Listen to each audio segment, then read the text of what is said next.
told Saint Peter, one of the apostles, said, Peter, those who live in sword will die in sword. So the Lord Jesus Christ do not want chaos, do not want war. That is why he has been crucified. And he said in his in the Bible, ang alipin ay hindi lalong dakila kaysa kanyang Panginoon. But in Filipino, a lot of Muslim, right? In the Philippines, the first religion is Islam. Ah, the first religion. Yeah, the first religion. But before Islam came, the indigenous Filipinos have our own belief. We believe in our ancestors. For example, our grandparents, we believe in their spirits. They are guiding us. But when the Muslim came, they introduced their beliefs. Yeah.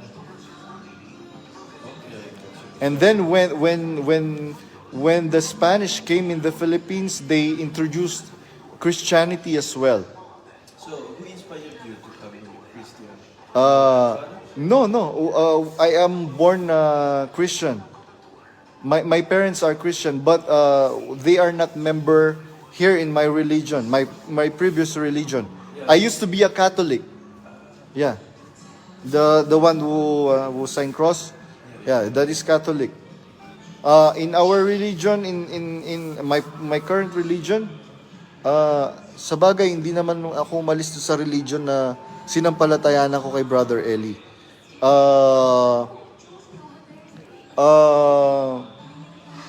My religion, they taught us to believe what is written in the Bible.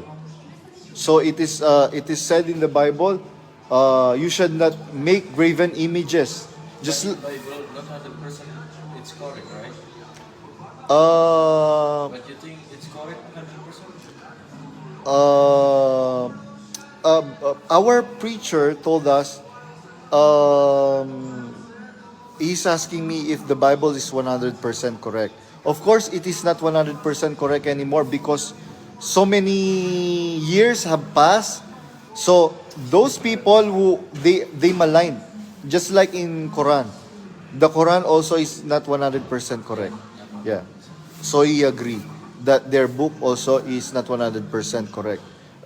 Just like in the Bible as well. So you have to choose if this verse in the Holy Scripture will make you a better person.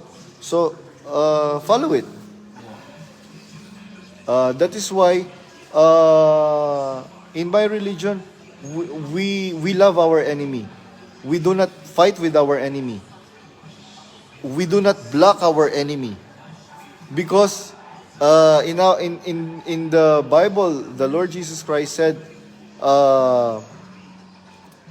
yung mga nag-aalinlangan, inyong kaawaan. Ngayon, yung pong merong mga alinlangan, ang turo po sa kanila, i-block. And I am very much thankful to God na there are still people or there are still members na sumasampalataya kahit na na-block sila. Kaya do not feel sorry for what they have did to all of us, brothers and sisters who are exiters in that church. Tandaan po natin, always remember that hindi po tayo nawala dun sa iglesyang totoo na sinampalatayanan natin. Sila po ang nawala. Sila po ang nawala kasi yung pong teaching ng leader po nila ngayon is very much opposite to the teaching of our Lord Jesus Christ na sinampalatayanan po natin. Kaya ako po, ayoko na rin pong pagpapatulan yung mga naninira sa akin kasi wala naman din pong sense eh. Sabi nga po ng mga kapatid, bro, sabi niyang ganyan. Mas maganda siguro let us stick to our point of views.